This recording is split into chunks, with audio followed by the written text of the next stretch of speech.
In this tutorial, we will discuss how a document becomes classified and who can do it.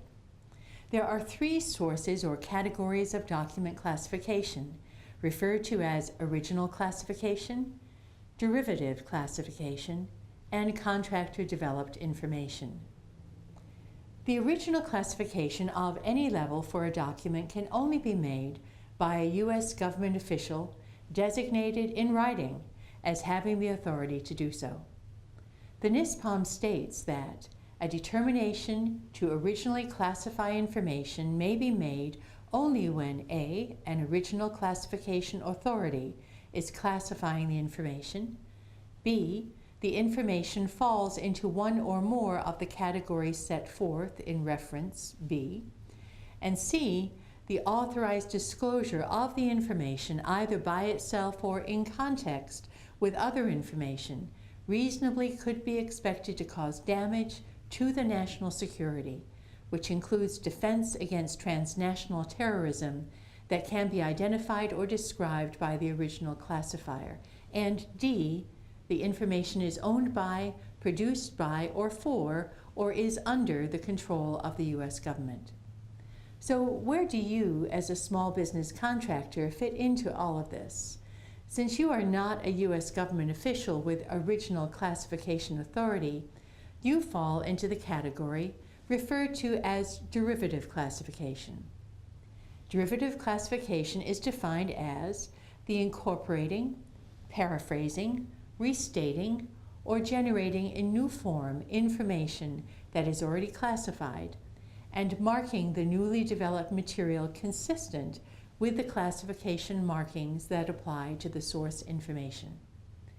According to the NISPOM, contractors who extract or summarize classified information or who apply classification markings derived from a source document or are directed by a classification guide or a contract security classification specification are making derivative classification decisions.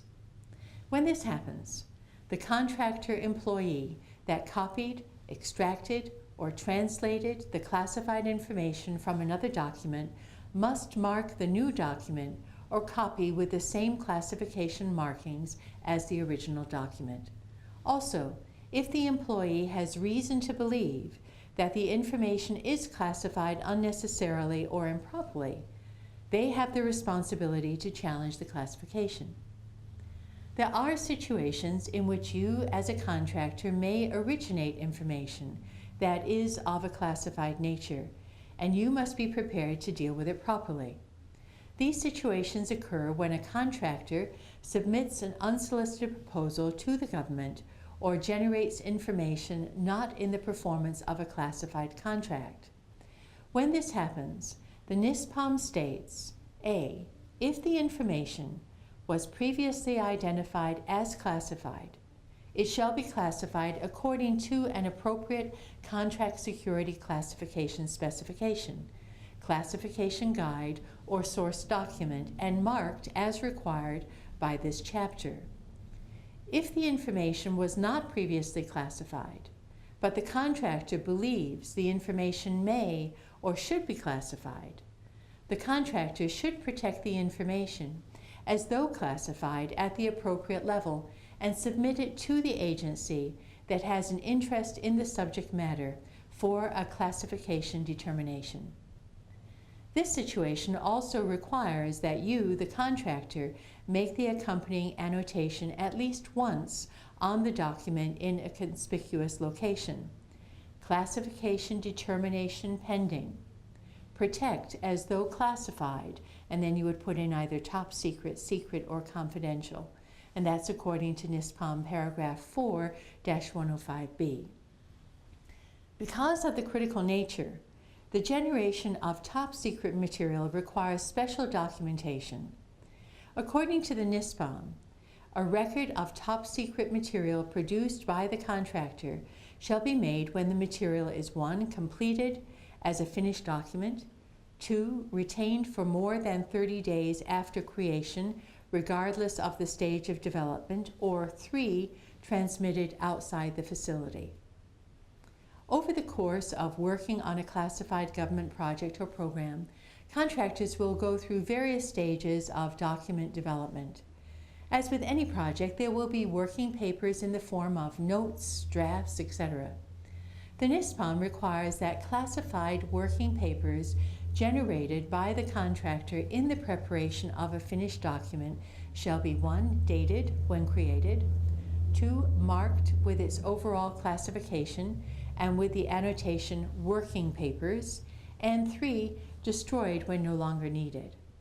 Working papers shall be marked in the same manner prescribed for a finished document at the same classification level when 1. Transmitted outside the facility, or 2. Retained for more than 30 days from creation for top secret, or 180 days from creation for secret and confidential material. And that's according to paragraph 5, 203B. Closely linked to the process of generating classified documents is the subject of marking requirements.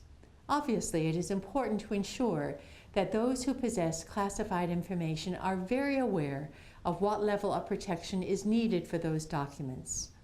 Classified material must be clearly marked, showing the classification level, which sections are classified, the time period for classification, and any other annotations needed to protect the information.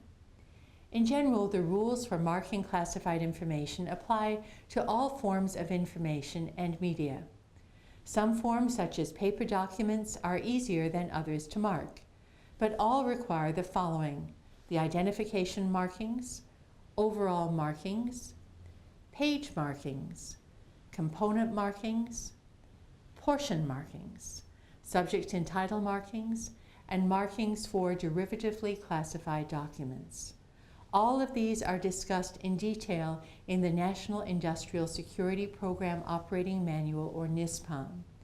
Any questions regarding classified document generation, authorizations, and document marking procedures should be directed to your Facility Security Officer, or FSO, and/or Industrial Security Representative, or ISR.